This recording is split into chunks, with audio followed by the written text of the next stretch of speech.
Games in this podcast range from E to M.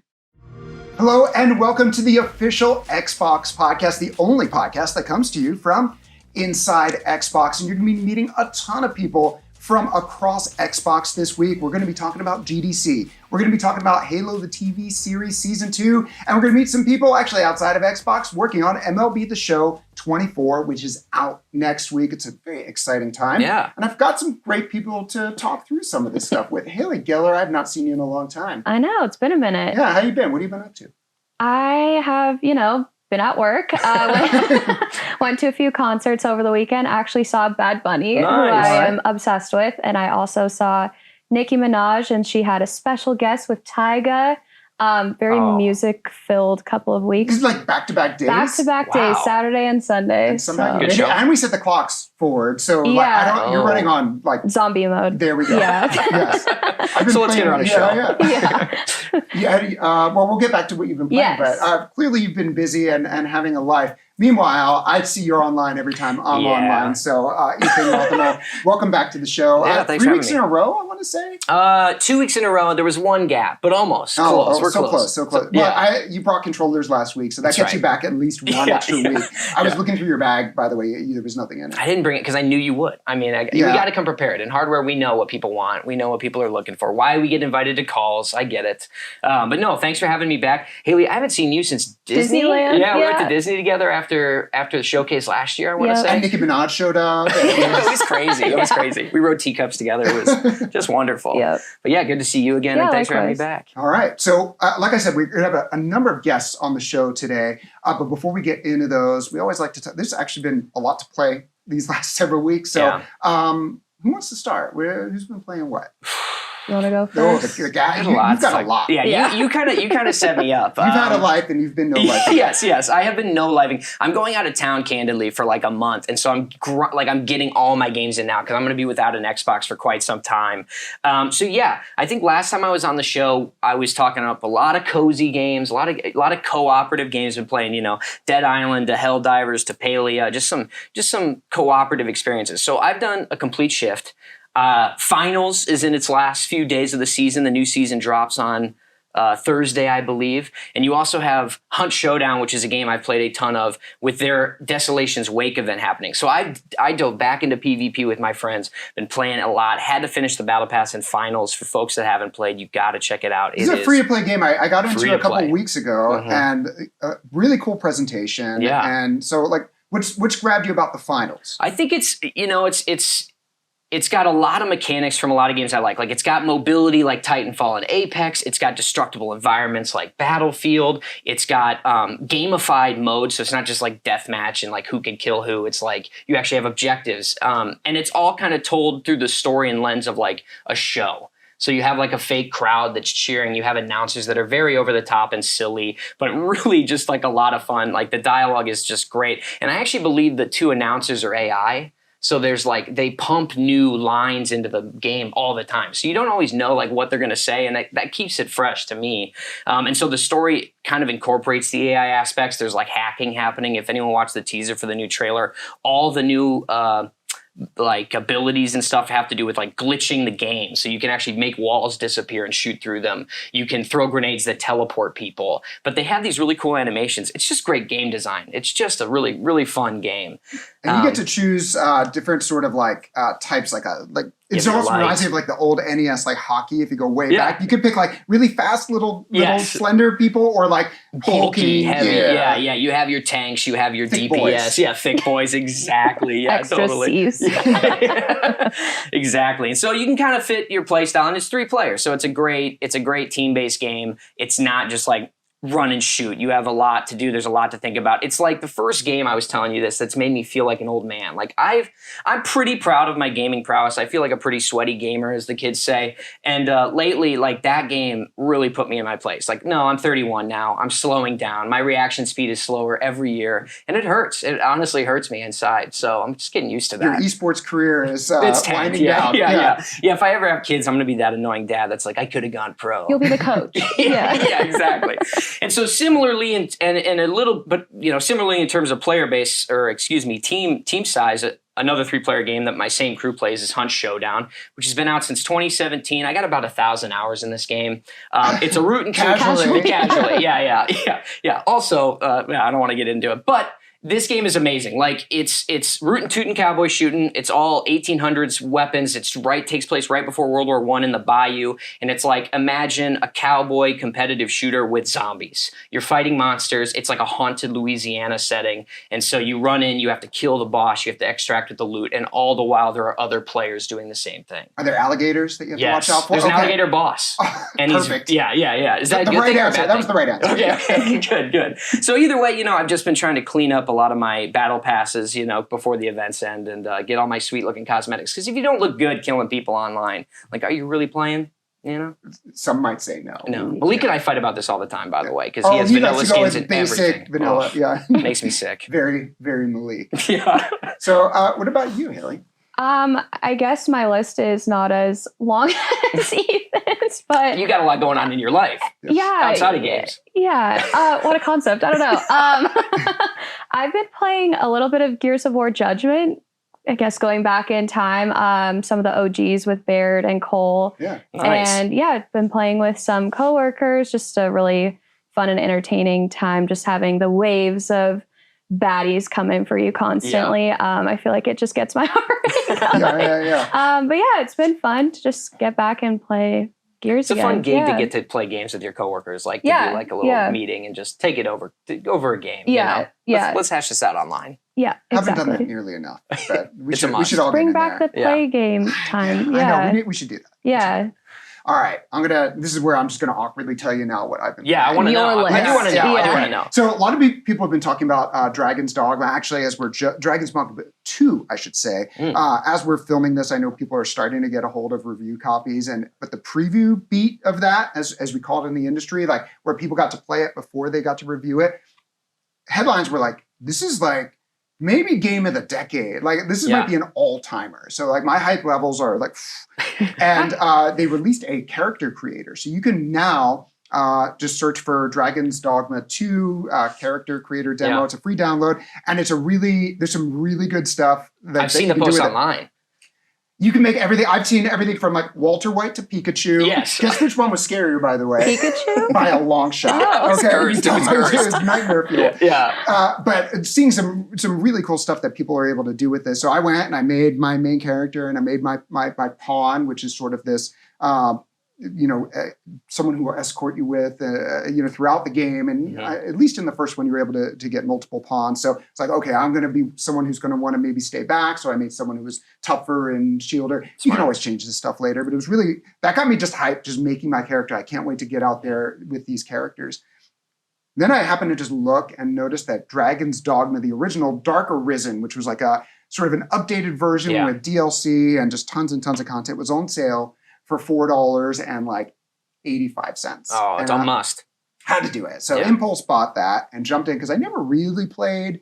And so if you never played the original Dragon's Dogma, it's back to 360 era. It's probably well over a decade old. And there's certain mechanics that actually hold up really well. There's certain things where you look back and go, yeah, this is a game that came out in 2010 or something like that.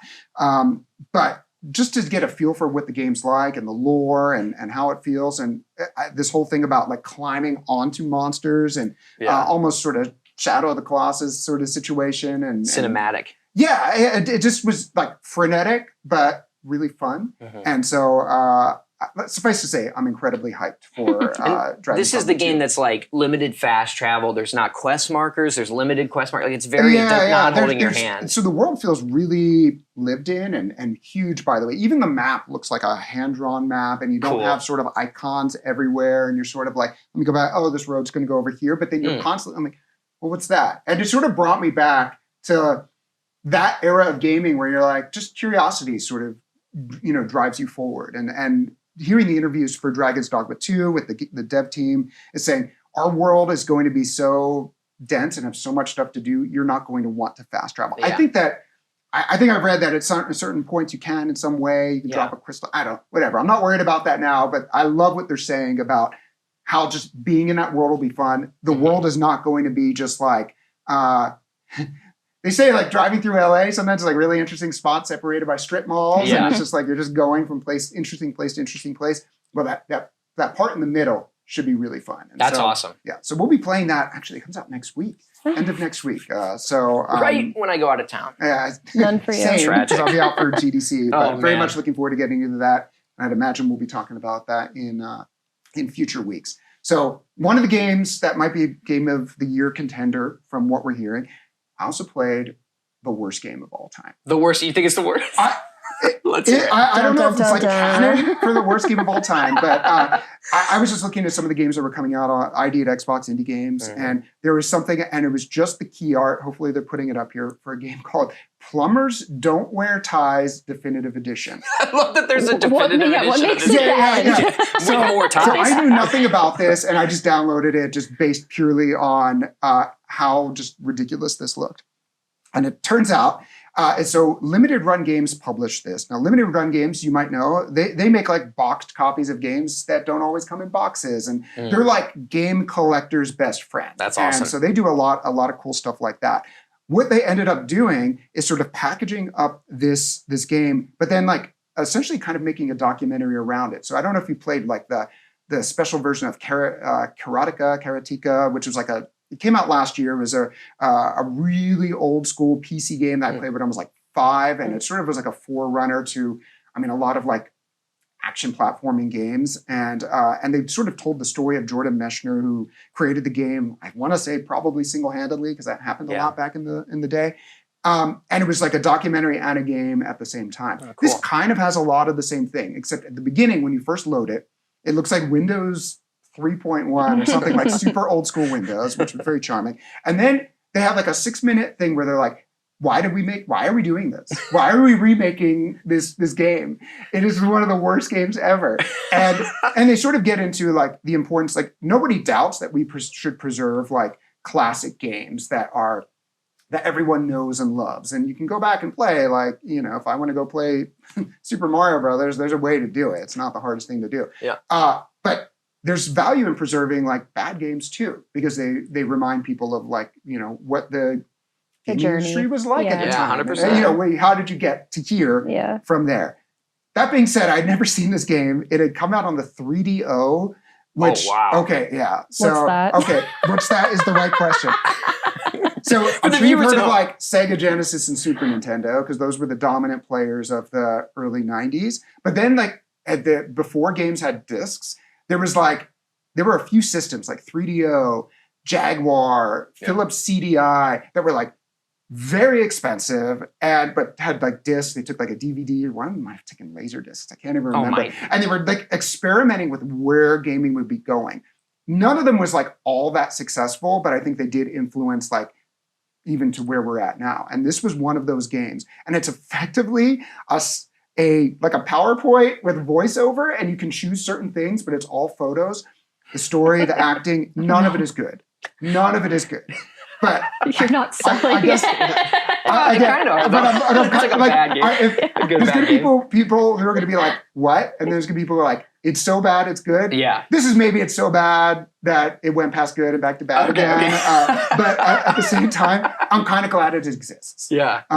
It gives you a warning right off the bat. It's like the things that are talked about in this game could never be made now. Yeah. It's like wholly inappropriate. But again, it sort of reminds people of where you go back and watch movies, especially comedies from the 80s and 90s, you're like, no, you can't say any of these things anymore. Right. It's a time capsule. It's very of the time. Exactly. Of the era. And so they're pretty upfront about that. So anyway, it was just cool to like poke around that for like an hour. The game is not, calling it a game is even like kind of, it's high praise, I would say, but it's kind of interesting. So I want to just give a shout out to the folks at Limited Run Games for taking this and like keeping this thing alive. Yeah. And I think for certain folks, they even talked to like John Linneman, who's from Eurogamer, and like why he thinks this is important. So anyway, interesting stuff. And I played amazing. it. Nice. And no, we'll stay. We'll stay. Go back in the capsule. Yeah. Did you get a physical copy? I don't know if they made a physical copy. Okay. We'll get it for you. I don't. Yeah. We'll make one. That's okay.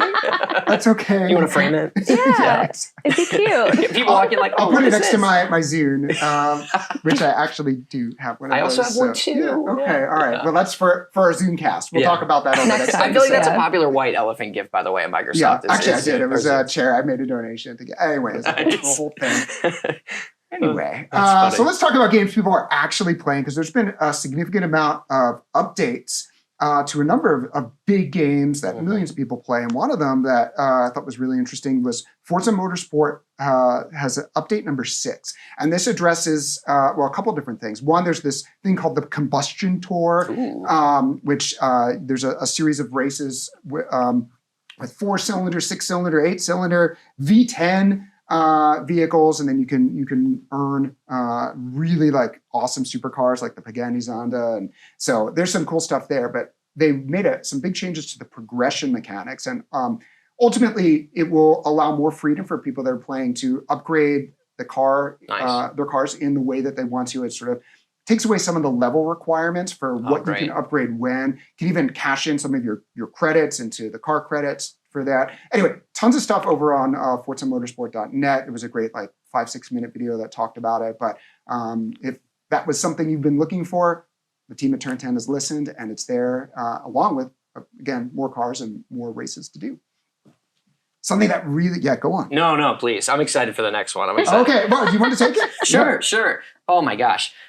Cowboy Bebop and Overwatch are having a crossover this week. I think the skins come out tomorrow. Fans? Are we fans here? Cowboy Bebop fans? Overwatch fans? Overwatch fan. Yeah. And I just loved seeing how excited people were about this. Oh, absolutely.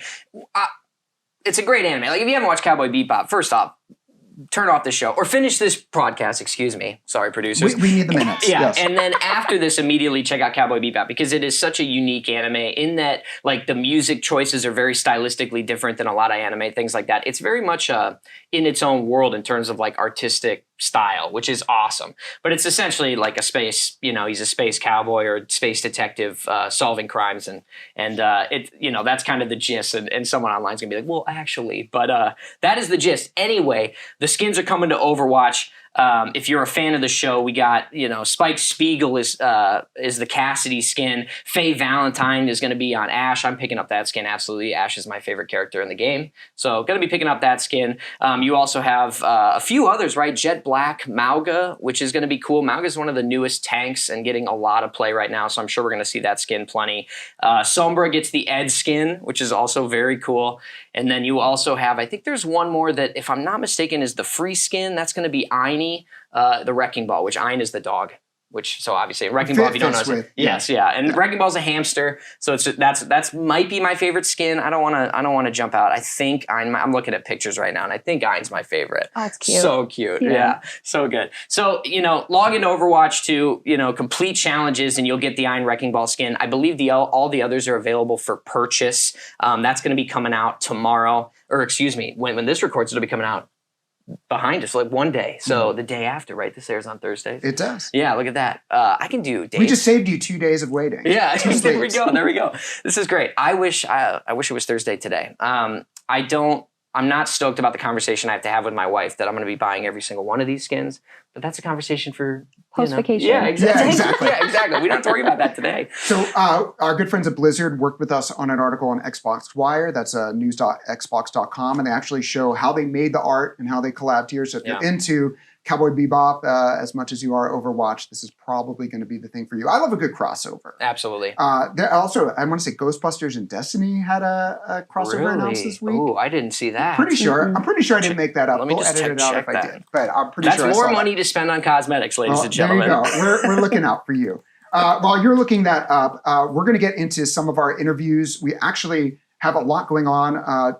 I'm heading out this weekend to San Francisco for GDC. That's the Game Developers Conference. We always have a presence there in terms of showing off or introducing the world, I think, to a lot of indie games. It's the first time people got to play Cuphead. A If you remember an infamous demo of Cuphead Yeah.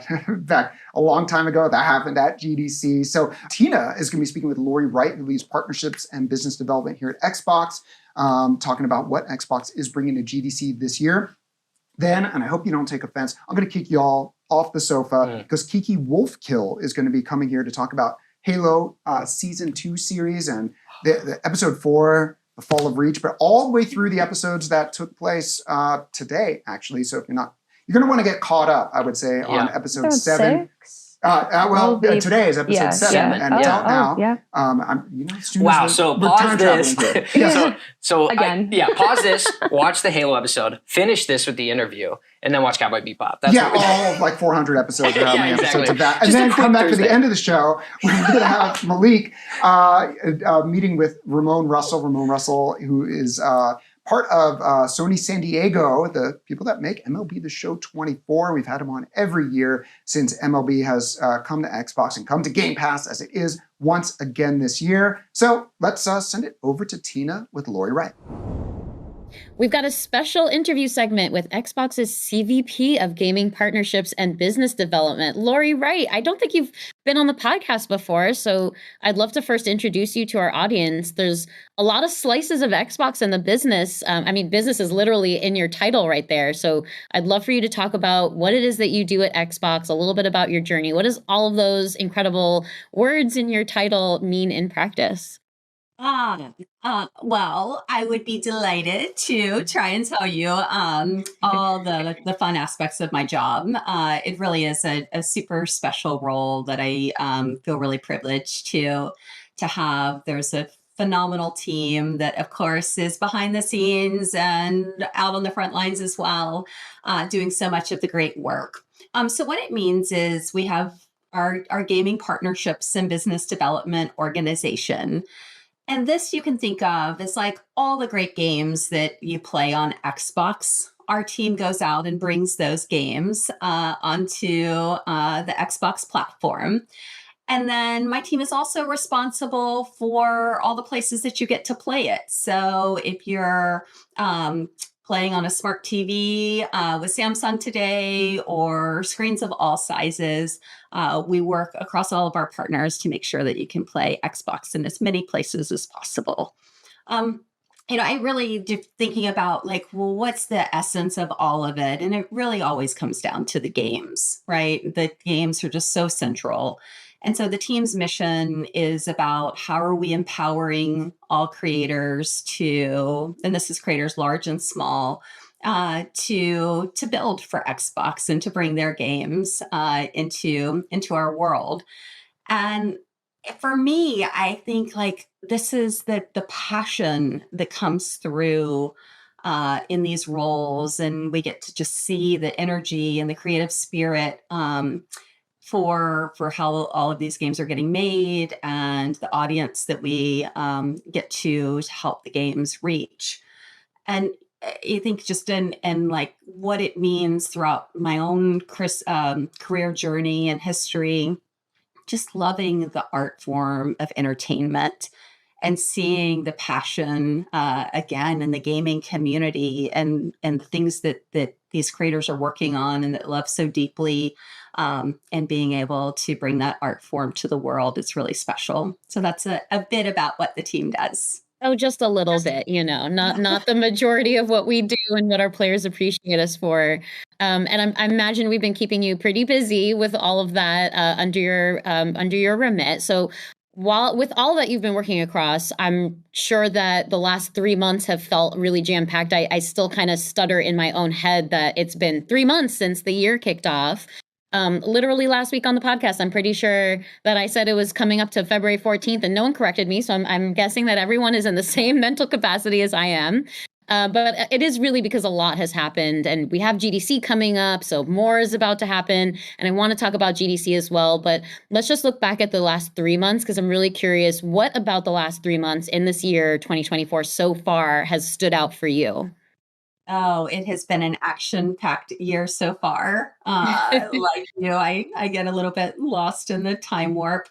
One highlight I will say and surprise was Power World. It's one of these games that took the world by storm with its early access and its game preview release. And it's still one of the most played games right now. And, we knew working with the Pocket Pair team previously and, just how awesome of a game Craftopia was that, we had high expectations, but I didn't know and couldn't have predicted just how big Pal World would have been at launch. So that was a really a real highlight. Beyond that, I would say that just looking back more recent times, we had the business podcast that was done a few weeks back during the DICE timeframe, and we got to lay out the future of Xbox and how we plan to bring Xbox to even more screens and devices. And so, Tina, you obviously hosted that and played an instrumental role in it. But for anyone out there that didn't watch it, I would encourage just going out and taking a look because there's some really good information in that as well. That was a real highlight. And then just most recently is, our Xbox partner preview. We just had that and being able to see all the great games and getting the world to be able to see what's coming. Just a special moment. So a lot going on.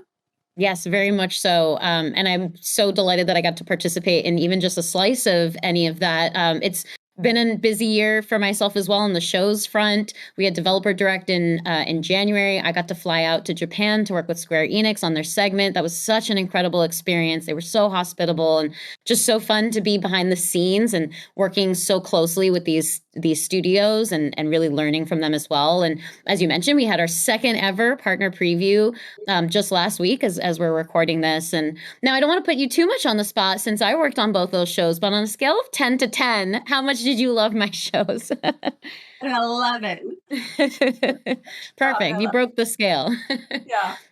Yeah, it was so fun to put those together, but were there any highlights from partner preview? Obviously, we get such a good opportunity to talk to so many different studios from so many places around the world, so many different genres. That's really a lot of what we think about when we put that show together is there's kind of something for everyone, if you like the monster jam, the racing trucks and pulling off wheelies, or if you just want to play an instrumental flute and attract a bunch of animals into your little pack. There's really such a depth and range there. Yes. And that is just seeing the depth and the breadth of the games that are shown. I am struggling to kind of pick a favorite, that I think there were 14 games that were highlighted. And I think it's really about our opportunity to give creators another stage to showcase their games. And in coming back to this, games is what it's all about. And in partner preview, we get to create this really special forum for these games to be seen. And I think things like Kunitsugami and Tales of Kinzera, those were fantastic. And thinking about the Ukraine teams with the Stalker trilogy or Sinking City 2, also just really special moments. And the feedback that we receive from players, from our partners, the show is just it's really amazing and special. So I can't pick a favorite, but there are some standouts. They're all our children. We can't pick a favorite. I feel the same way. And I'm so glad to see that players get introduced to games that they've been waiting for. I think Sinking City 2 was this long-awaited sequel, which is really exciting to be the platform to get to announce that. And it's really fun to see people discovering games that they might not have otherwise. There's so many great creators out there. And it's another opportunity coming up to get to see them in person with GDC. So I promised we would talk about GDC. I know we're both going. It's obviously a very different. There's so many conferences across the year in the industry, and it's unique in the sense of it's this networking opportunity for a lot of people, a learning opportunity. There's a lot of panels. I love going to the panels, learning about older games, newer games. Even as someone who's not a developer herself, it's so insightful and interesting, and meeting people in that kind of setting is always really re-energizing, I would say, as well. But I'm curious what your perspective is on GDC, and obviously, your role at GDC, I'm sure, is very different than just going and attending the panels and getting to have that opportunity. And also I wanted to ask you what Xbox is doing at GDC, because I know there's a lot going on. Yeah, well, I mean, it's right around the corner. We start Monday morning, bright and early. And, as many of you know, GDC is one of the biggest conferences, gaming conferences in the world. And particularly for game developers, it is an important moment for us to meet with our partners and to meet with, creators. And I'll call it an ecosystem of all of the lifeblood that comes together in San Francisco next week, all around the kind of the spirit of gaming. And it is where we connect with our partners to share updates, where we are going with our Xbox vision, to hear from partners on what they're seeing and what they need as well. And so these are just moments for us to really get connected and see a lot of partners in a short period of time, and to pick up on some of the themes and to get feedback in different areas. So for me, it's an incredibly busy week, night and day, trying to see as many partners as possible. We do that with our very largest publishing partners, all the way down to, the smallest indie developers who are bringing their games to Xbox for the first time. So another area where we really do just cover a lot of ground. Another thing that's special about GDC this year is it's the first time we're coming together across Activision, Blizzard, King, Xbox, and Bethesda, and kind of showing up all in unison together. And through that, I think we're doing something like 30 talks where we'll get out and have the ability to share how we're powering games and how we're empowering creators. Our ID at Xbox program is so impactful across the indie community. And I think we're showing off 10 games to press, some of them for the very first time from our indie community. So much is going on, everything from the partner meetings to the industry nights to just the hallway networking conversations. So a lot's planned. Yeah, it's always a packed schedule, and I think everyone comes home both refreshed and exhausted somehow, because we get to have all these wonderful conversations and learn about so many new things from each other. But I'm curious, are there any specific games or maybe partners that you're particularly excited about seeing when you're at GDC next week? Well, much like I think earlier question on, we cover so many partners that it really is hard to say, like, I'm really looking forward to seeing this partner, because that list would be so long. Mm-hmm. And it's back to that, like, being able to meet all the creators of all types. I think our ID at Xbox showcase will be really special. We'll get to see some of the latest titles that are coming through our developer acceleration program that they'll be showing off. And these are games like SOPA from Studio Bando in Colombia. And we're really excited. Like, this is a title that will be coming to Game Pass, and it came through our developer acceleration program. So again, it's another area where there's so much goodness. I do love that. I was reviewing some of our ID at Xbox titles. Of course, one of them is the Sinking City 2. So that's great that that team out of Ukraine is having an opportunity at GDC to show more. It's this, for viewers that might not know, it's kind of this like Lovecraftian world, very horror-esque game. I think you're going to find out what's actually happening to this sinking city, which is exciting. And just from my own like reading up on what we're going to be showing as well, we've got Dungeons of Hinterberg, an action RPG that we announced at last year's showcase. That team's from Austria. I love seeing just the diversity of genre, the diversity of teams. There's such a breadth there. And there was, you mentioned SOPA already, which I love. It sounds so intriguing because it's basically like a parallel universe game, and you get sucked in. You're trying to get ingredients for your grandmother's soup. That's sopa in Spanish. And you're getting sucked into another realm and sort of retracing the steps of a traveler before you. And then another kind of a time loop game called Echo Weaver sounded really interesting to me too. You're uncovering a mystery as you're going through these time loops. The team apparently, US-based team calls it Metroid Brainia. So I'm very intrigued by that. Any game that's coming up with a new genre on its own, I love to hear. But you mentioned the Developer Acceleration Program. Obviously, some of these games have been participating in that. And I love that. And I'd love to talk about that a little bit more. That was announced formally at last year's GDC. So we're kind of coming up on the anniversary of that. And my amazing friend and colleague, Annette Gonzalez, was also up on stage with James Lewis to talk about it even further on stage at the Independent Games Festival at GDC last year. It was really incredible to see all of those reactions and for our teams to get a chance to, really stand up for these studios and give them these like really great opportunities. So can you talk a little bit about what DAP, as we like to say internally, does and why the work is so meaningful, both for players and for the developers? Tina, you just gave me chills, even referencing back to that moment. Right? It was I love it. such a highlight moment, and with them on stage and announcing DAP for the first time. And it was how they inspired the world through their storytelling, as the authors and the brilliant people who came up with the program, who run the program every day, and the heart and soul that they put into it. And it is really our way to make sure that we are bringing underrepresented developers into the Xbox community and making sure that their titles have an audience and can be seen. And this is just it's an incredible effort. I think we released 50 games through the DAP program, and that's even more remarkable given it has just been a year. So considering all that this team is doing, I think it's also just getting started. Like, it has so much potential to continue to grow its reach.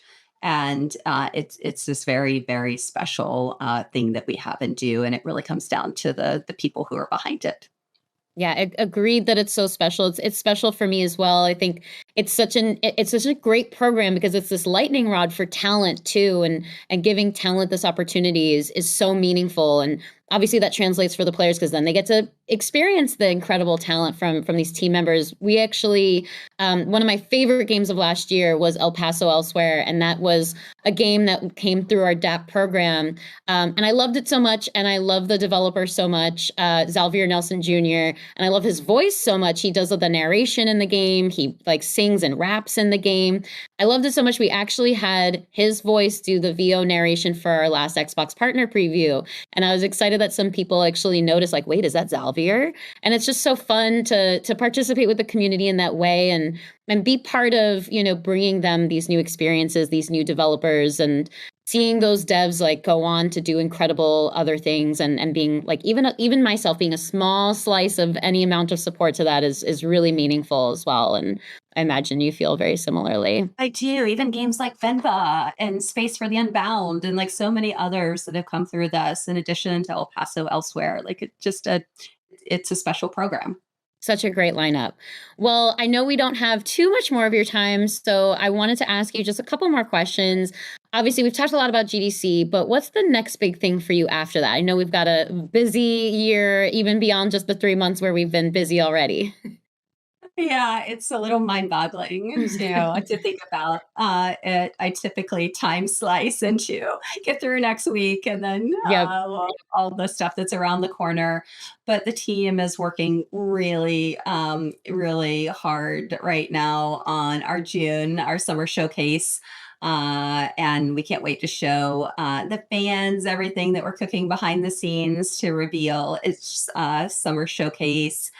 And then, of course, we'll be going around the world as we do all throughout the year and visiting our partners. We have big moments like Gamescom, where, in this moment, it's a bit like GDC, where you get to see a lot of people in one place and time. We have Tokyo Game Show that happens right after that.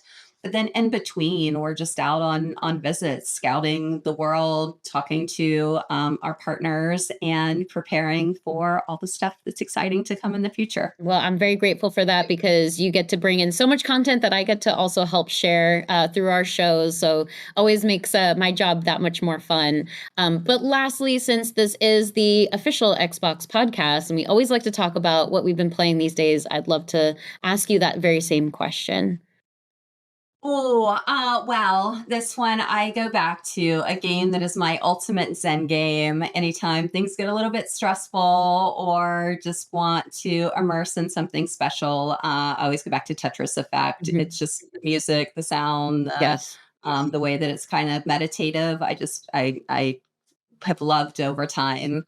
Fun recent stuff. I really got into Drive to Survive, the Netflix series, over the holidays, and so we started playing Forza Motorsport when that launched, and then F1 and some of the racing games, and those are incredibly fun to play year round. I also, one of the special things we have coming up too is with Fallout. So I've been going back to our Fallout games, but we have a Fallout TV show that will be hitting this series. I'm sure many of you have heard about. That's right around the corner here in a few weeks. And then, when I think about not what I'm playing, but what I'm really looking forward to playing is Hades 2. The Supergiant team, it's just amazing, and what they do with their craft is really special and beautiful. So I'm looking forward to that. So much good stuff. And this is why backlogs exist and we can all relate to the conundrum. But I love that you're preparing for the Fallout show by playing the Fallout games. I feel like I've got to do the same, but I barely have time. So I better hustle on that. But it was so amazing to have you on the podcast. Really special because this is your first time on the show, and really great to introduce you to our podcast community. So thank you again for coming by. Thank you for having me, and I look forward to seeing you next week. Yeah, I look forward to seeing you next week too. And back to you guys in the studio. Okay, we are back on the set. I've been looking forward to this for a couple of months now, ever since the start of Halo Season 2. And, we've got Kiki Wolfkill joining us. She is the head of IP expansion here at Xbox and very intimately involved in the Halo TV series. Can you tell me what you do besides, we were talking offset, like racing around Covenant ships and going off to exotic locations? So I have been an AP on Halo's Season 1 and 2. I spent about 10 years trying to get the show going. We have a new showrunner for Season 2, but worked with the showrunners, directors, all of the department heads, and was the producer on set day to day. So was there for every minute from conception up until we literally just finished and delivered the last episode of Season 2, which feels surreal to have done. So let's talk about Season 2.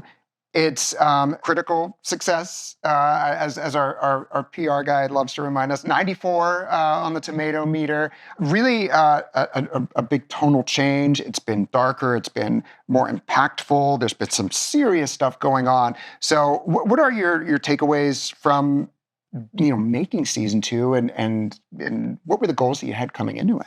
Yeah, I mean, it's making the scale of show is such an interesting challenge because there's so many stakeholders, and on the licensing side, as the IP holder, it's an interesting role to be in because you don't necessarily sort of own every decision, but you certainly get to try and influence every decision. And we were lucky both on Season 1 and Season 2 to work with amazing creative teams. But I think what we see with Season 2 is we really saw the ability to focus on the creative in a way that was harder on Season 1, because Season 1 was, how do we make this scale of show, right? How do we build these huge sets in Budapest? How do we express the world? And at the same time, it all comes from the script. And I think with Season 2 and bringing on David Weiner as our new showrunner, we were able to really get to a story that felt a little bit closer to the heart of Halo. And so all of the production learnings from season 1, from the very beginning of season 2, and actually this started in season 1, we knew we wanted to be grittier. We wanted to be tonally kind of closer to how I always use the Halo 3 ODST commercial as a good bar. And it was something that I showed David really early on as, this is an aspect of Halo and there's so many, but this is something we really want to lean into. And his head was already there. So it was a perfect alignment. But yeah, season 2, we were able to just creatively focus and kind of hit on all the things that may have been aspirations in season 1. But ultimately, the nitty gritty of making the show was the biggest focus in 1. So I want to talk to you a little bit about the making of and fun stories from, the set, and because the stuff is, I find it very interesting. But last night or episode 7 dropped. There's actually just a ton to talk about. So I'll warn you, we're going into some spoiler territory here. If you haven't watched, if you're not caught up right now, maybe skip ahead 10 minutes because I want to get into a little bit of it because it has been an absolute sprint from the episode 4, which is where Reach got glassed, and many, many things happened, including some meaningful deaths that kind of hit me right here, with maybe a needler shard to the chest, and now we're getting into some really interesting things with the Forerunners and. Just even where everyone needs shifting alliances, people that you thought might want to kill each other are now helping each other live and escape and find their family. So can you just sort of talk to us about from the fall of Reach into where we're at now, which again, spoiler alert, last night's episode ended with Master Chief getting a glimpse of the ring for the first time in IRL. How we got there and what you were aiming to do in these few episodes. I mean, one of the things why we wanted to do television is we get to sort of explore some themes that we hit on through the games and certainly hit on more deeply in the books, but we get to explore it even more deeply in the show. And so, the battle for Reach is still going on. As we know from canon, that actually is a very extended battle. And as much as we would have loved to spend 4 episodes on it, A, we couldn't afford to. And B, we wanted to explore more than just the battle. We wanted to explore what is the impact on everyone of such a momentous event for humanity at both that humanity level and the personal level.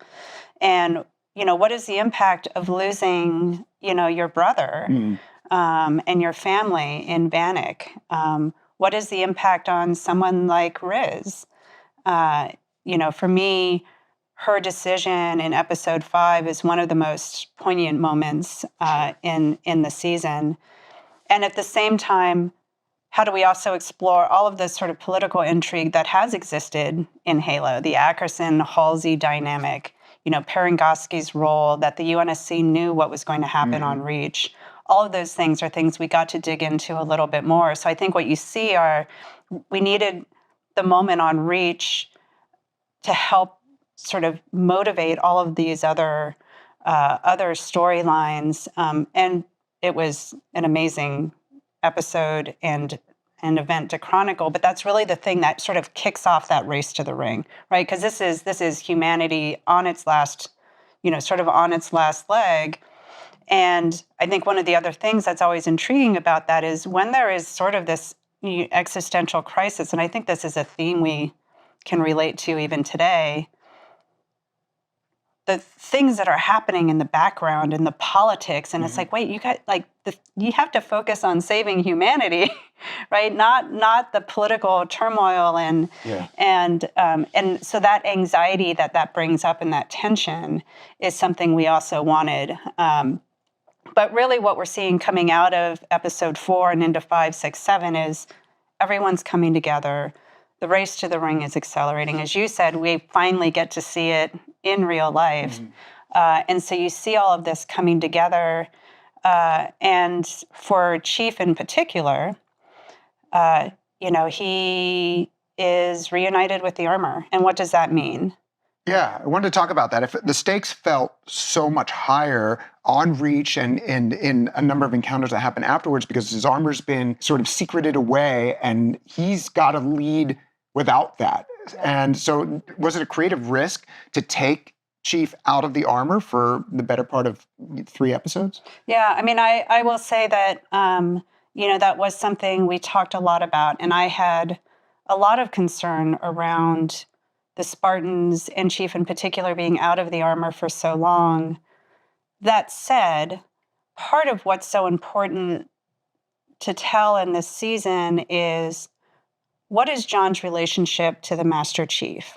And in some ways, the armor is a representation of the Master Chief. And so what I think we've seen up through episode 7 is John reconciling who is the Master Chief to him. We understand who it is to the UNSC. We now understand what it is to Ackerson. And what we wanted was for John to reclaim that armor and reclaim who the Master Chief is.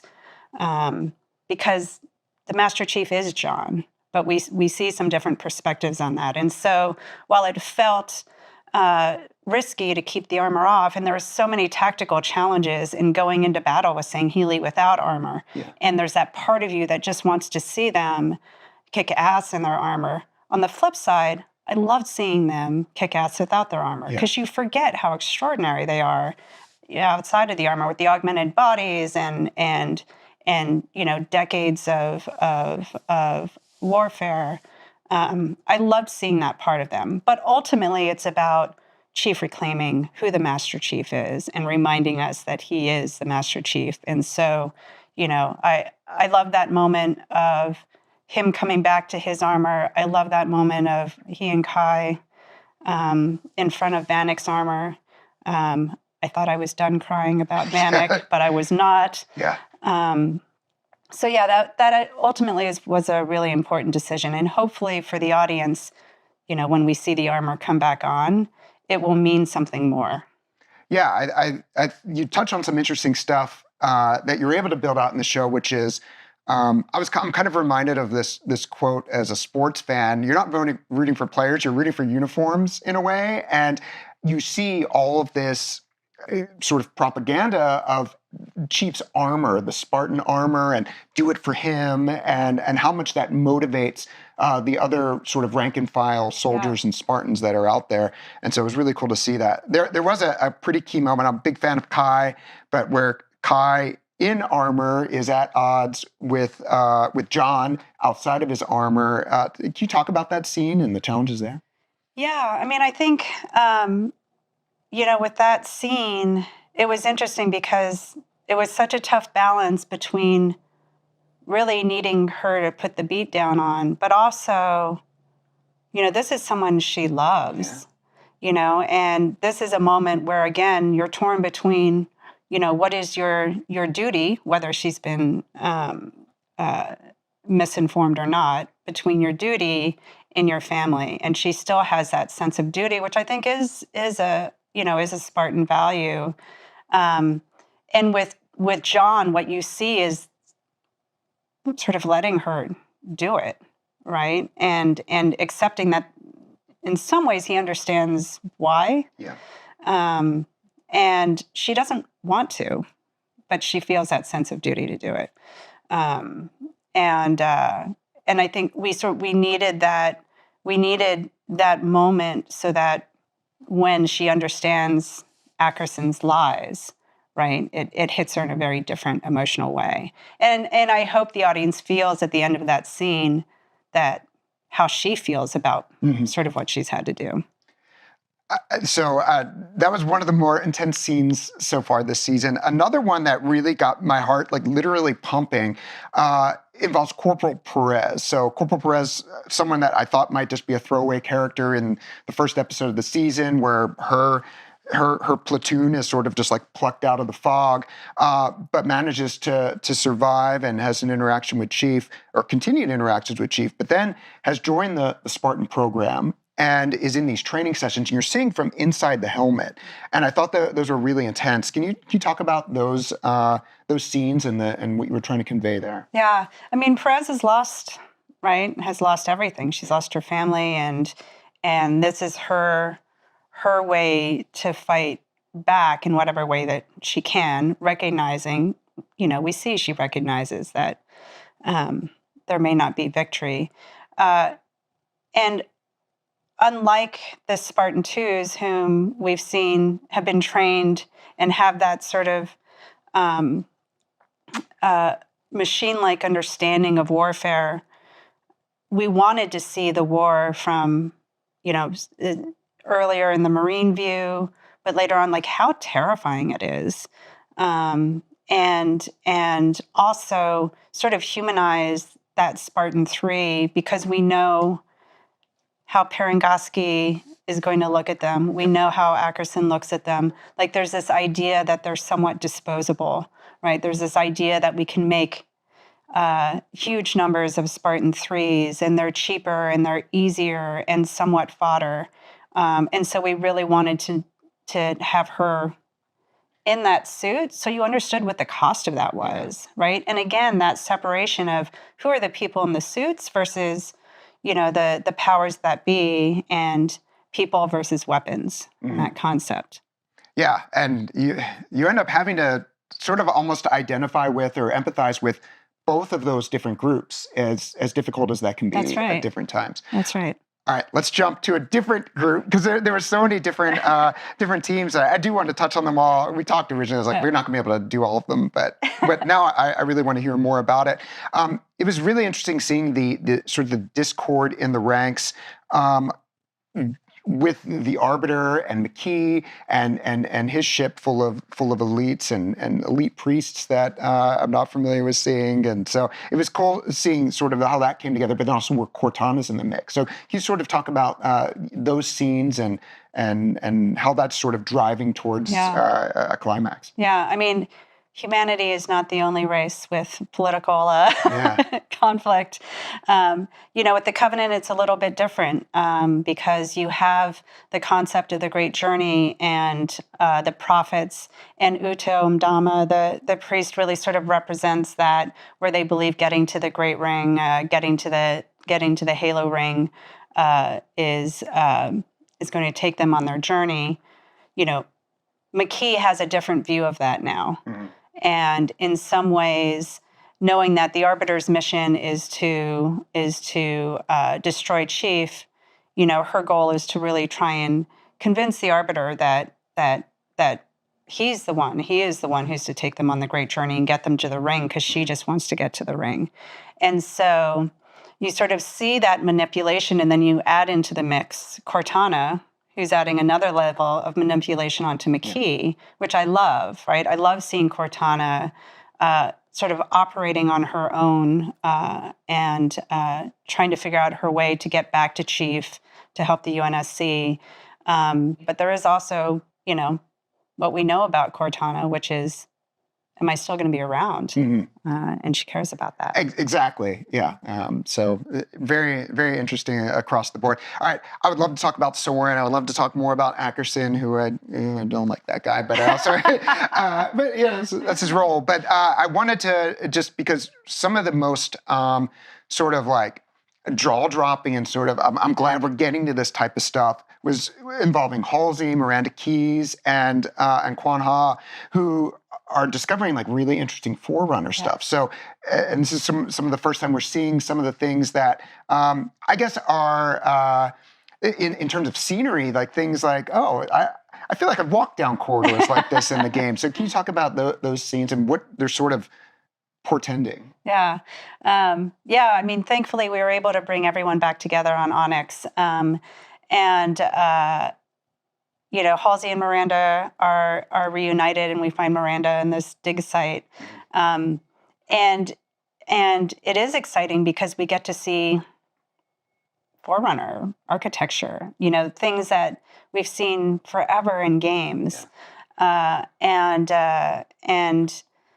that opens up a whole new avenue as we come up, we're in the penultimate episode. And so, we're laying out a little bit of groundwork for our finale.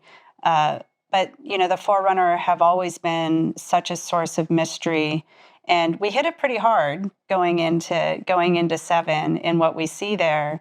But, as we know from canon, the Forerunner are a really important part of the Halo ring. I'm trying desperately not to spoil anything. What I will say is I loved getting to the Forerunner spaces. Mm-hmm. We actually see a Forerunner form for the first time, and that will just open up a lot of doors. One of just the smaller details that I really liked is how many times playing a Halo game have you activated a light bridge and gone across it, but this is the first time humanity has seen this sort of technology, and Halsey had no problem just, stepping onto it, and I was like, okay, this is good. But I was like, I might have touched it first. Feet first. That scientific curiosity. All right, so I think that takes us through to where we are here with one episode to go. So that'll be showing up next Thursday on Paramount Plus. Yeah. Before I let you go, we were talking a little bit. You were there for every scene that's been shot this season and last season. Any just sort of fun stories? I have to imagine you're just seeing and exploring and experiencing some really cool stuff. So many. I have to say that both season 1 and season 2 were incredible because we had such a talented crew. We had these amazing sets, and it was super hard work. And so I think when you're in the trenches together, it just builds a level. Like we were a family, together night and day. We did, I think, across season 2, 8 weeks of night shoots, so we were all vampires for a while. So we were very much a work hard, play hard team. Lots of set shenanigans, I will say. Anything you can share? Oh my gosh. I'm trying. I will say, and it's Otto, our director, probably doesn't even know this. I was 98% of the time at the monitors with our director and showrunner. But while we were shooting the episode 7 scene with Udo, who chases McKee out of the Covenant ship off the bridge, some of the ADs and myself and the stunt coordinator decided that we were going to do a quick relay race around the Covenant Bridge, and touching the artifact was our finish line. So as soon as the camera moved out of that room, that was like the starting gun. And we would do like 2 laps, tag team around. And this is as they're shooting other parts of the scene? They're shooting around. So this is why poor Otto, again, doesn't know. Again, typically I was at the monitor, but I think we all found ways to blow off steam when we could, because we kind of needed to. We were doing 14-hour days, 6-7 day weeks for a really long time. But it was amazing. Sets are really cool. I would love to see some photos of what's real. I will share some behind the scenes photos and stories with you. I appreciate that. Yeah, along the way. Well, Kiki Wolfkill, thank you so much for joining again. One more episode to go, so you can check that out on Paramount Plus next week. And actually, we're going to go back to another interview with Ramon Russell and our good pal Malik Prince to talk about MLB The Show 24. What's going on, everybody? It's Malik. And of course, we're well into March, and you know what that means. And no, it's not uncontrollable allergies. I see all of you out there. It is almost time for the start of baseball, but for players around the world, you know what that means. It's also time for, in my opinion, the greatest baseball game series of all time. And of course, I'm talking about MLB The Show 24, which, yes, for the 4th year in a row, will be launching day and date in Xbox Game Pass. Here to talk with me about the game, it is Ramon Russell, who's the Product Development, Communications, and Brand Strategist, again, long title, and Ashley Sanders, who's the Content Specialist. Ramon, Ashley, how are you doing today? Ashley? I'm doing well. Thank you for being here, Malik. I really appreciate it. How are you, Ramon? Same. Happy to be here. Thanks for having us. Yeah, of course. This is the 2nd year, actually. Last year, Ramon, you and I spoke about MLB The Show 23, and now we have Ashley here to talk about 24. So I'm excited to talk about the game. I know players around the world, like I mentioned, are excited to get into the game later this month. And so let's kick it off. I feel like, and we spoke with actually the team at WWE 2K24 last week, and I feel like you all have the same task every single year, which is deliver something new on a yearly basis for players. And I know as hard of a task as that is, you all seem to meet that mark every single year. For players who are going to be jumping into the game, can you tell us a little bit about what we can expect that's new? A passion for baseball and delivering the best baseball game we can as a development team, working under that circumstance of we're a yearly title. And so for us, it's always how do we continue to improve the game, expand upon the game, and add new things that people might not see in such a short development cycle. Yeah, I mean, it's one of those things. It's impressive. And I know there are a lot of features that you added specifically around immersion and making sure like new animations and celebrations and a whole bunch of new elements to the game. And so can you talk a little bit about some of those pieces? Yeah, gameplay wise, we feel really good about the gameplay in MLB The Show. Our gameplay director and that team, they've been doing this for almost 20 years. And we're finally starting to get to a space to where we're really in refinement mode. And especially, again, going back, we only have 10 months to work on the game. So it's about, when we add additional animations, where are we adding them? It needs to make sense. We need to use our resources effectively. So it's about fielders being able to attack the ball better when the ball gets checked up. It's about runners on base and having a good cat and mouse game because we never want the end user to feel like the game is taking over control and something bad or good is happening to them that they didn't have control in. And so that's what the gameplay team focused on this year was defense. With the bigger bases being implemented, one of the complaints that we heard was balls at the wall are just leading to too many runners taking too many bases. So the team spent a lot of time adding new animations and a lot of new AI and logic to really revamp balls at the wall and how you can kind of hold runners on a lot better than you could last year in this year's game. Oh, well, excited to get on the field and check out those new improvements. But I want to go back to something we talked about a little bit last year, which was this new addition to storylines, which was around the Negro League, right? And I think at the time last year when it was implemented into the game, when you all kind of like really took the time to put it in the game, not only was the idea behind telling these stories from, as Bob Kendrick, who returns again this year, said, it was from a league that was built out of necessity. It was great to tell the story, but I think what was really impressive was how you all built it and the level of presentation. And it's really built as a mini documentary because it really has this feeling of polish and it goes through and gives lots of reverence to each player featured. So now this year we're returning from at launch 4 new players with more to come down the line. Why was it so important to revisit this and tell new stories? And how difficult was it picking those stories? Ooh, difficult. There's no right answer. Baseball has such a rich history, and we've never really dived into that rich history. And when we decided we wanted to add Negro Leagues players into the game, it was kind of a match made in heaven. It was like, hey, here's an opportunity to dig into the rich history of baseball.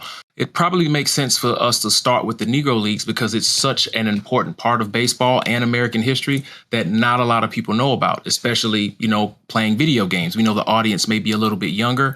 And so, like you said, Storylines is a playable micro documentary, and it gave us an opportunity, to educate, enlighten, and inspire, and teach an entirely new audience in a participatory medium some stories that they've never heard before about some of the baddest men and women who've ever played the game of baseball. 100%. And you mentioned women because Toni Stone is in the game, one of the first women to play in a men's baseball league. Ashley, as the content specialist, what all kind of goes into bringing these stories to life? Yeah, it's exciting. What we do is we use moments to have people play through this, but we're able to recreate and re-experience what these players went through in their timeline. Of course, because of different dates that these are occurring, we don't always have the most accurate information, so we do take a little bit of creative liberty to make these come to life and have that historic relevance to these moments. So our fans of Diamond Dynasty, they understand moments, they play it almost every day. Now we have a new immersive experience in Storylines where you play through the moment, you see Bob Kendrick storytelling or Derek Jeter storytelling, and you're able to have that full picture playing experience. I love that, and I mentioned it a little bit at the beginning of this question, but it's kind of like this is just the beginning. There's more content coming, right, Ashley? In both April and May, right? Absolutely, yes. This is only the beginning. We'll see the first chapter, first few players of the Negro Leagues, and then in a couple of weeks, we'll see a few more, and then in a couple of weeks, we'll see the last couple.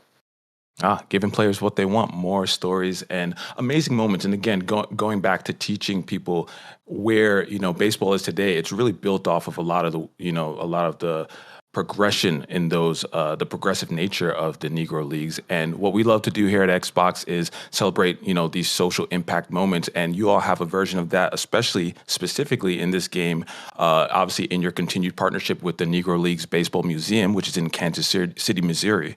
The MLB, the show, will donate $1 for every Negro Leagues edition, digital deluxe edition, and MVP edition sold in the U.S. for the rest of the year. So the $1 will go to the Baseball Museum to ensure that future generations know that history as well, which is great. Now, I wanted to shift gears a little bit to talk about another storyline, and this one hits close to home. I was born in New York, and growing up in New York in the 90s and the early 2000s, there was one player, number 2 on the New York Yankees, that always stood out as the captain, one of his nicknames, and that's Derek Jeter, and he has his own storyline that I believe starts with the first portion of his career. So I know why Derek Jeter, but I'm curious from your perspective, Ramon, I'll start with you, why you decided to pick Derek Jeter to do this storyline after. I think you kind of answered it. If you think about the Yankees, what player immediately comes to mind? Derek Jeter, and the number 2 on the Yankees uniform is going to be one of the top players that comes to mind. And he has such a unique story. And so there are no right or wrong answers, but Derek Jeter just made sense. And we knew that when we developed storylines, it was a vehicle to tell impactful stories around the game of baseball. And maybe the fans kind of seen that coming with Negro Leagues, but this was really an opportunity for us to talk to someone who is still alive. That's one of the biggest difference between the Negro League storylines and the Derek Jeter storylines is we get to sit down and talk to Derek Jeter and ask him specific questions. And these are questions that probably haven't been asked to him before. So even if you've seen a bunch of Derek Jeter documentaries, you're going to learn some new things that he shared exclusively with us. And you're only going to see that in Derek Jeter storylines. Jared Schiff and that team spent a lot of time really trying to make Derek Jeter storyline special. It's in the same universe as the Negro League storyline, but it's completely different. The art is different. The music is different. The themes are different. It's a lot longer because we have so much more information about Derek Jeter because everything was on video. like all those games were televised. So it's a really amazing opportunity for us to continue to tell impactful stories in the baseball sphere in an interactive medium, that we call video games.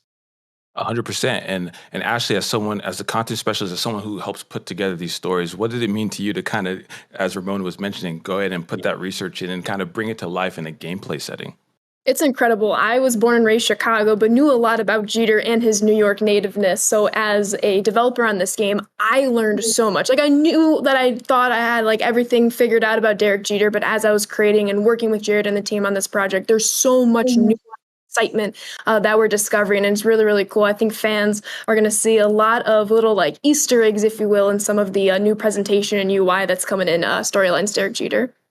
100%. And I mean, to your point, Ashley, I feel like no matter where you are in this country, Derek Jeter was someone you kind of looked at, and maybe if you weren't a Yankees fan, you envied not having him on your team. And one of the stories that I know you'll eventually tell is the Mr. November, which was, of course, a moment that happened after the September 11th attacks, where the baseball season was pushed into November, and he famously won that game. And I think even in the trailer, they had the recreation of the fan who held up the Mr. November sign. So that was really cool to see. So I'm excited to jump into that, and I was really young when Derek Jeter was playing, even though I had high admiration for him. But I'm happy that through this game, a game that you all made, I can go in and experience that. And there's nothing better in the world than that. Now, Ashley, the road to the show is back this year, and this game continues to push boundaries. And now, for the first time ever, you're going to be able to play as women in Road to the Show, Women Pave the Way. Can you tell us a little bit about what fans can expect when they jump into this story? Absolutely. As you touched on, for the first time ever in a Major League Baseball affiliated video game, players will be able to create women ball players and experience their journey in Road to the Show. So we will have our male and female Road to the Show, but of course, at its core, this is the same mode that people, our fans, know and love. What's a little bit different about female Road to the Show is that, of course, you'll be able to create your woman ball player, but there's a little bit more of a narrative experience that our team with Molly has worked incredibly hard on, where our female ball player is going to join her friend Mia Lewis, and they're going to work together as they make their way to the major leagues. And with that, we will see, the different struggles and challenges of women paving their way to Major League Baseball. Because although it hasn't happened yet in real life, we know there's going to be struggles. We know there's going to be experiences unique to women in their MLB experience. Maybe isn't as similar to men, but of course, at its core, you're going to be a ball player. You're going to make your way to the major leagues, and it's going to be a good time. Yeah, and what must it feel like from your perspective to kind of like build sort of art that I guess life will end up imitating art? You're literally building a game that is telegraphing the future of where Major League Baseball is going. That must be super rewarding, I imagine. Yes, it is beyond rewarding. Speaking personally, I have been playing video games ever since I can hold a controller in my hands. When I was 13, I actually tried out for my local boys travel baseball team. So to combine my love of video games and baseball and to really see this mode come to life and actually see something for the very first time, I can see myself reflected in Female Road to the Show, which I am beyond excited about. And I'm very, very pumped for our fans to reach an even bigger audience of people being able to see themselves in this wonderful game. Oh, I love it. I cannot wait to jump in and kind of see what you all have created. And as Ashley mentioned, Molly Braley, who's the narrative designer, did a great interview with Ramon that's on the PlayStation blog that you can check out and read more about, Road to the Show, Women Paved the Way, which I'm, again, super excited to jump into. Ramon, Ashley, this has been great. I think fans are super excited to jump into MLB The Show 24 when it hits later this month. Any last parting words for the community? Game comes out very, very soon. The team worked their butts off like they do every year to try to put together, again, one of the most complete sports games we've ever put out. We can't wait for everybody to try it, whether it's Road to the Show, Diamond Dynasty, coming back to play storylines, or you just want to jump into franchise mode and play as your favorite team. MLB The Show 24 has a lot to offer, and we're excited that launches right here.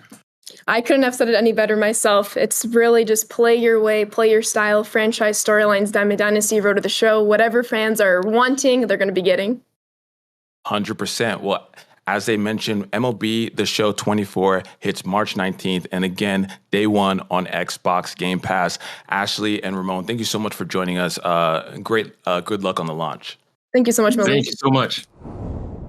Thanks for coming back after I booted you off for Kiki. I changed my hoodie back because it was a little bit too much gold. It'll make sense when you watch it later. Okay. We definitely did not tape that on Scene a different change. day. Yeah, exactly. I tried to match it and then I forgot, I don't remember what shoes I wore. So we're going for discontinuity here. And That's of course, great. thanks to Tina and Lori Wright. And actually next week, I think we'll be reporting in from GDC. I want to play all these indie games that we're going to be having at our event and coming back and talking about some of the good ones. So, Same. Yeah. You don't get to go either? No. GDC? Oh, tragic. He didn't invite us. Unbelievable. Yeah, I'm the key holder. And I said, maybe next year. I didn't get to go see Bad Bunny this week. So, So you're bitter. He's bitter. We had to divide and conquer with all the events. So about MLB The Show, as we just talked about, it'll be coming to Game Pass next week. But if you can't wait, there will be tomorrow, actually, the digital deluxe and MVP editions of that. And then also another game out this week, Star Wars Battlefront Classic Collection. So there was a Star Wars Battlefront and Battlefront 2 that were relatively recent, like 2017, something like that. That's exactly right. This is not that. You got to play this, Ethan. Yeah, this is I want to say 2005. I think you're right. Yeah, something like that. So this is a straight shot from my childhood. I think I was in middle school when this came out. But yeah, for folks that remember the Classic Collection, this is going to be a little shot of nostalgia for you. I mean, I played probably like 3 hours yesterday, just a small little play session. And it was great to dive back in. I mean, even some of the choices that games made back then, like graphics weren't up to snuff, so there's a lot of like scenes from the movie they just put in there to replace, Like, I also remember my childhood, like, fleshing out so much of kind of this. It's like when you go back to old games, you think they looked so much better than they did, I guess, and that's no knock on the game, like it's from 2005, but it was amazing to jump back in and just like hear the voice lines, like I'm a kid all over again. I also miss games that have Conquest mode. Galactic Conquest is the mode that some of you fans may remember, and this is where you actually get to pick one of the armies from the movies and try and take over the galaxy, but you're going from planet to planet, and there's like a dynamic story and things that change. I love any game that does this. Shout out Chrome Hounds on the Xbox 360 did a great job of this. Helldivers is doing it right now. But games where you just really feel like you get to influence the end game and how things play out.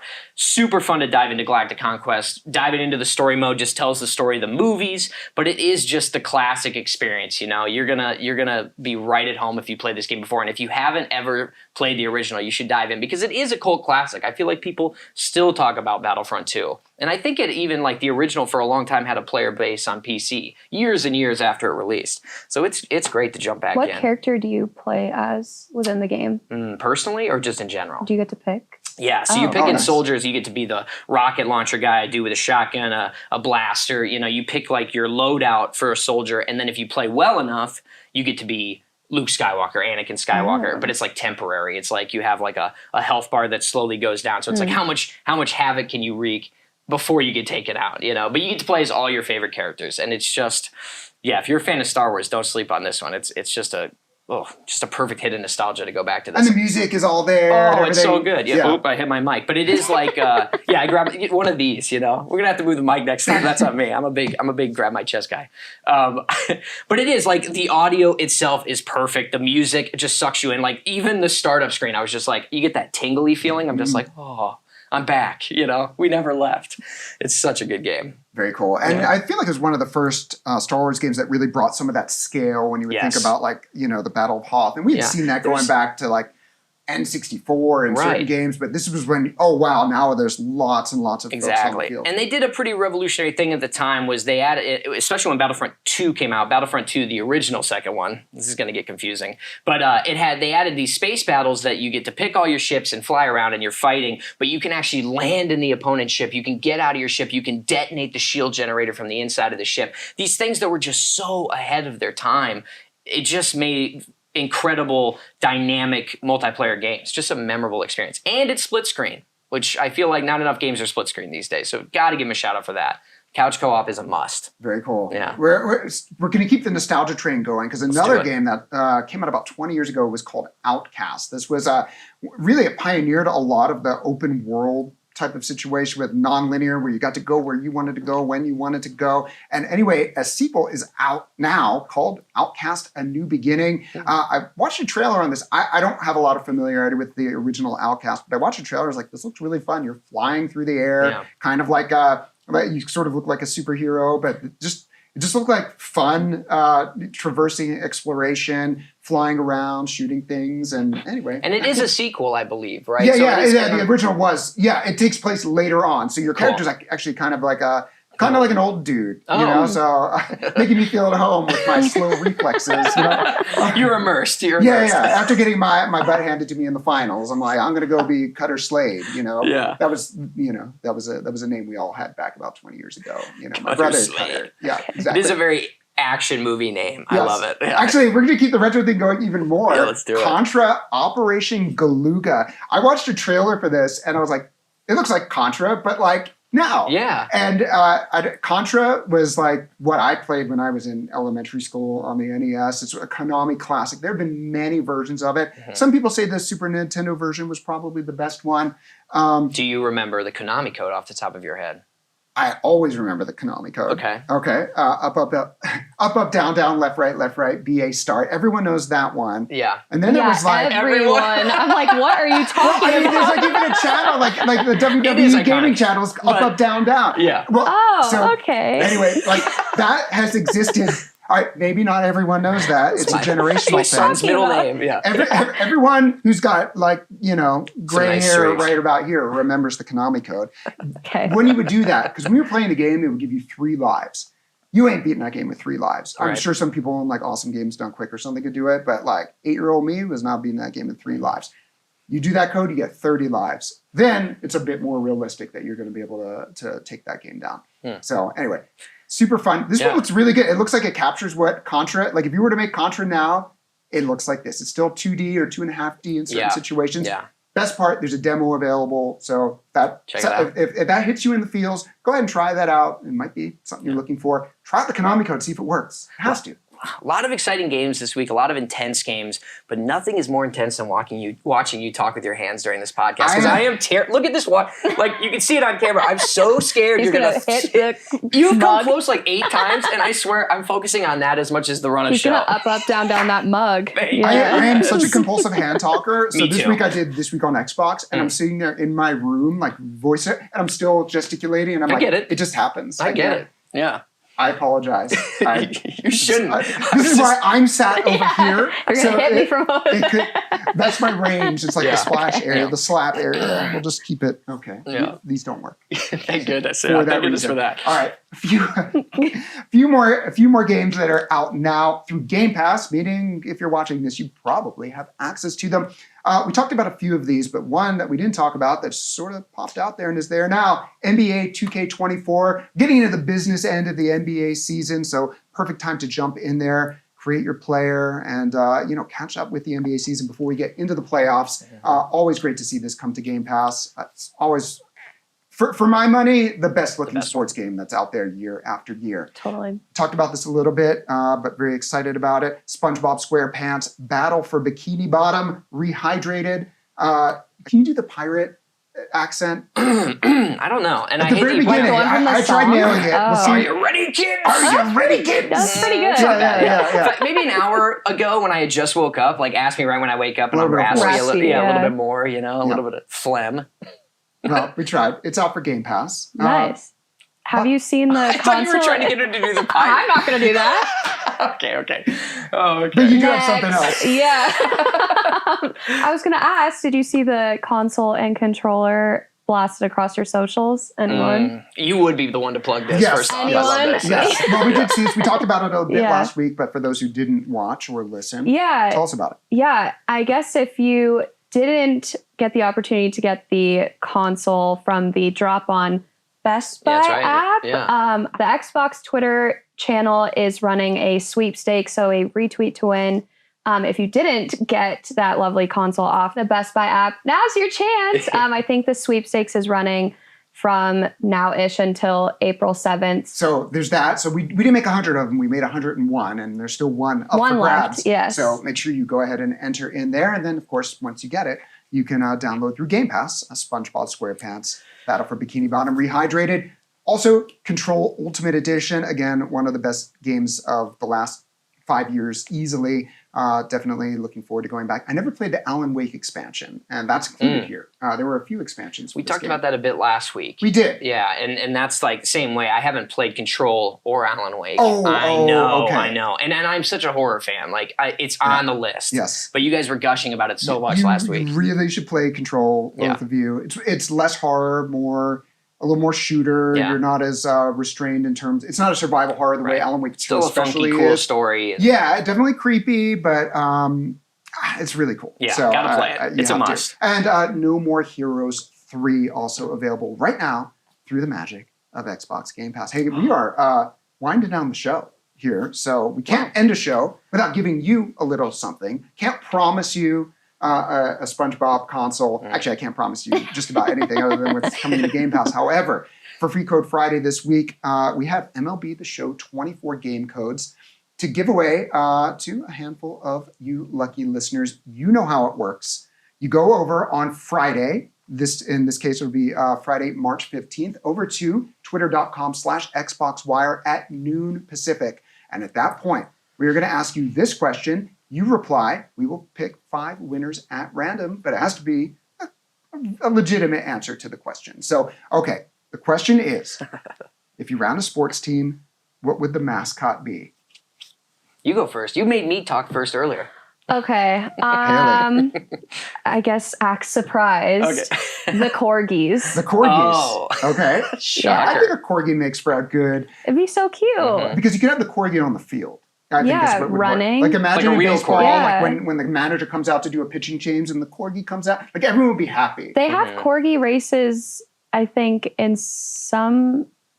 Isn't there like a corgi meetup in California they do? There's I like would know that. corgi- You're looking. Yeah, why don't you know this? Look, I only know about plumbers don't wear ties to fit into the Priorities. Yeah. I'm pretty sure that there's like corgi meetups and they do corgi races. So yeah, have Obviously. that every single game.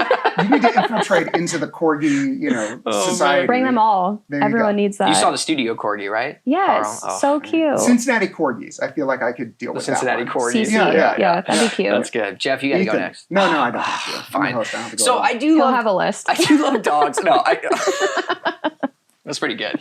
I do love dogs just because you could have a real dog, and I love dogs. The masochist in me wants to say the snakes. Because the idea of like someone dressing up in like a mascot snake with no legs and arms, just like slithering around Wobbling the field. around.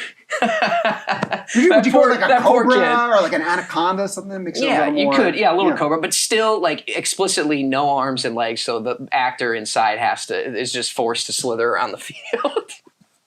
Yeah. Okay, should have asked you. I'm not going to be getting a sports team anytime soon. No, ladies and gentlemen. definitely not now. Even in MLB.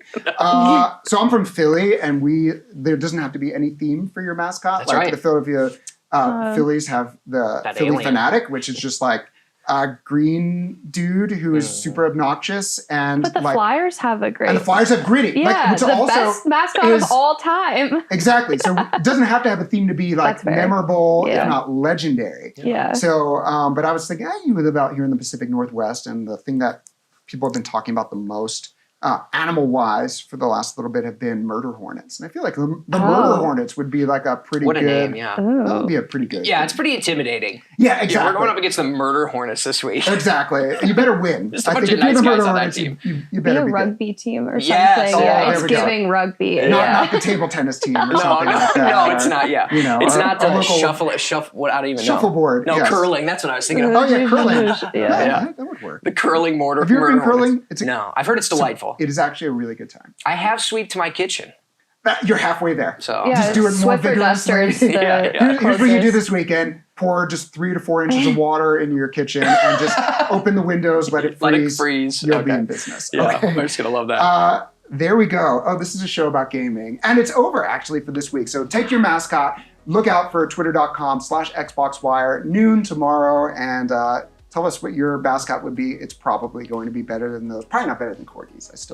I think that's the winner Might be a here close tie. today. Yeah. Well, anyway, next week I'll be down at GDC. Tina will be down at GDC. So we'll try and record a remote show. Maybe we'll see you guys. Maybe we'll see Malik. But we hope to see you either way. So thanks so much for joining us. We'll see you next week.